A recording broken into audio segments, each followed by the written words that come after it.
Next to them with Care First, we have Shannon Yospa, who is our representative from Care First, along with her team of Loretta Lyons and Kathy Steffens. To their left at the end of the table is Chantel Washington. She is with Mission Square Retirement. All of you know they manage our 401k, 457s, and our Roth plans, so hopefully you guys are participating in that. If you have any questions about those plans, feel free to see Chantel. And then over in the corner here is Christina Gutierrez. She is with American Fidelity, and again, they handle some of our voluntary additional benefits plans.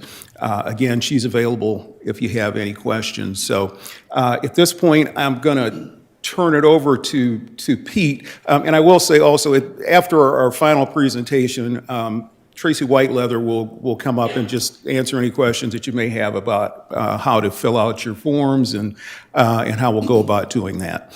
But at this point, I'm going to turn it over to Pete. Thank you. Thanks, Stephen. Good morning, everyone. So like Stephen said, we actually started the renewal at least 3 months ago, and they're not sure if it's post-COVID that a lot of people are just having procedures that they've delayed for the last 3 years. But across the board, it seems like all groups are just seeing really high claims this year, and most renewals are coming out at least 20% or higher. But we were able to go to the marketplace, and we were working with Cigna and United Healthcare and Aetna, and we were able to work with Care First on being able to lower your renewal to basically, it's a little bit higher than a trend increase, but we are actually seeing that across the board, unfortunately. So what we'll do is we'll go through this presentation, talk about open enrollment. We'll go through your medical and pharmacy benefits, talk about some of the Care First support tools and wellness services that are in place, highlight your dental and vision. So this is your annual open enrollment, and part of it is because your employer allows you to pay your premiums pre-tax.